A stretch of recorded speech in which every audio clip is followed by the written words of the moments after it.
It's time for another My Little Pony episode review, and today I am reviewing a mega fan favorite episode from Season 2, Lesson 0. Now, as I said in my previous review, the reason this episode is a fan favorite is because some pony flips out and goes insane in it. Now, back when Season 1 was running, Twilight Sparkle wasn't a very popular pony, even though she's been my favorite from the beginning. But this episode in particular caused Twilight's popularity to skyrocket. So let's begin the review. The episode begins with Twilight Sparkle and Spike working on a checklist for things Twilight needs to do today. And it's a super duper extra long list that is repetitive and exhausting Spike from doing all the writing. Oh, also, it is this episode where we are introduced to the new version of the show's intro. So after the intro, we cut to Twilight and Spike just about finished with Twilight's errands. And we come to the next thing on our list, which is picking up cupcakes. And no, it's not what you think. So they arrive at Sugar Cube Corner, and Mrs. Cake has given Twilight a baker's dozen of cupcakes, and Twilight decides to mess around with the icing because they were uneven on the cupcakes, leaving just a little speck in the middle of each one. A lot of the leftover icing gets all over Spike, and he licks it off himself, which is a cliche cartoon gag, but Spike takes it to a whole new level.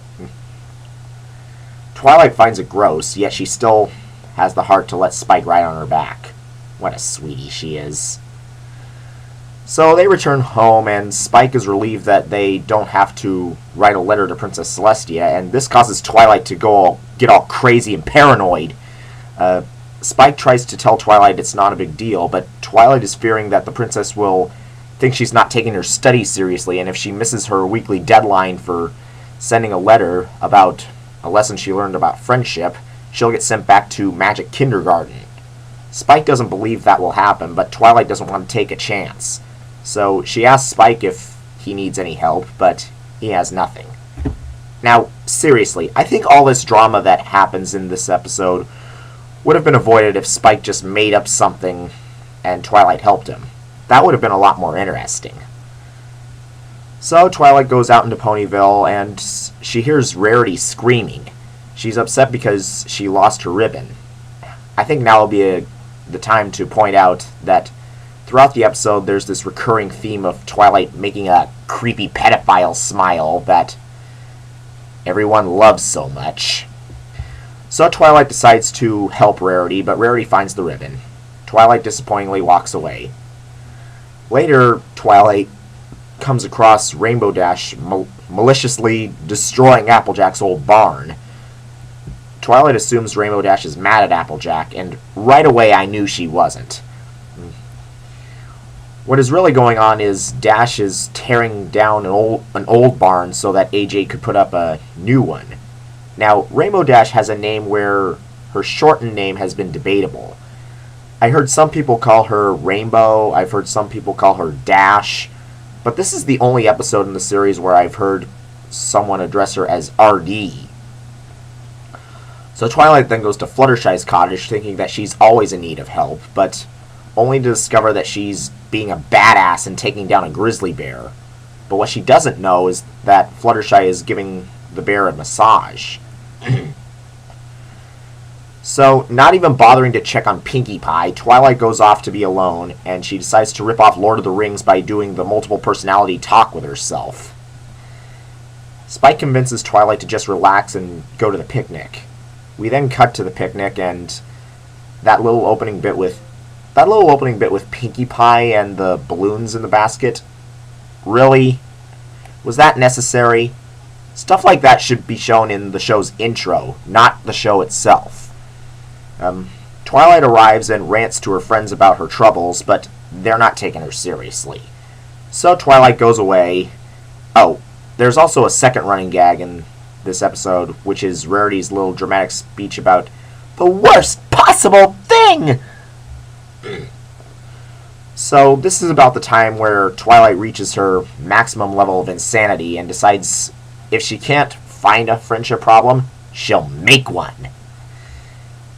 So out of nowhere, she interrupts the Cutie Mark Crusaders' game of playing ball by giving them an old, ugly pony doll that she had when she was a filly.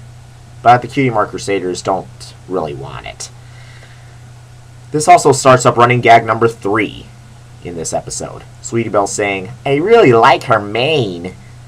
So then Twilight casts a spell on the doll, causing everyone who looks at it to fall in love with it.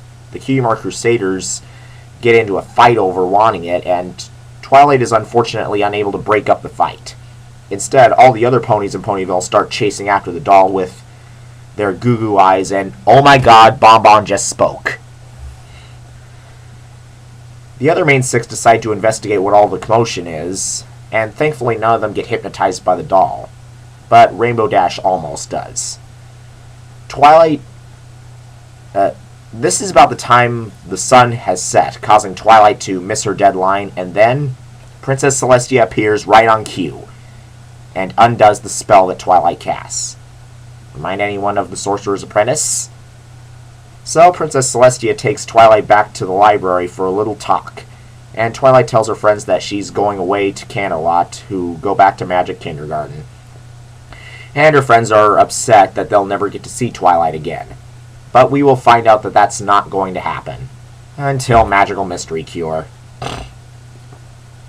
So, back at the library, Twilight explains to the princess why she did what she did, and the princess explains that she doesn't need a letter from her every week. I guess Twilight just assumed that because she's been doing that on a weekly basis, so she's kind of adapted to it. Twilight's friends bust in and apologize for not taking Twilight seriously enough.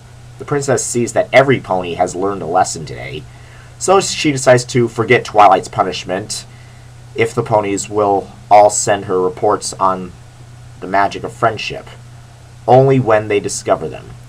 Now, I'm not sure if it was this episode that developed this, but a lot of bronies like to think of Princess Celestia as a troll or a pedophile, which is why a lot of them call her Trollestia or Molestia, but whatever. Whoever thinks up shit like that is a sicko. Now, before the princess leaves, she explains that she found out about Twilight's troubles when Spike reported to her that Twilight was letting her fears get the better of her, and that he was being a true friend to her by doing so. This leads up to one of my favorite Spike and Twilight moments, when Twilight gives Spike that hug. So all the main 6 work together on a letter to the princess talking about what they all learned today. For some reason, a lot of fans don't like the lesson factor of this show. I'm not sure why. So, final verdict, this was in my opinion one of the best episodes from Season 2, but not my favorite. I didn't like it because of Twilight going berserk, but more about the moral of the friendship connections and the discussions between the ponies. This is not the episode that made Twilight my favorite pony like it did with most people who watch this show. She's been my favorite from the beginning. Although one thing about this episode that really confuses me is that Princess Celestia was going to punish Twilight, but why? And how was she going to punish her? They never really explained.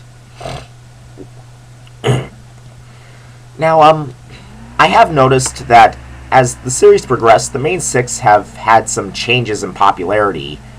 From what I could see, Twilight, Sparkle, and Rarity started out as uninteresting characters, but as the series progressed, their popularities increased greatly.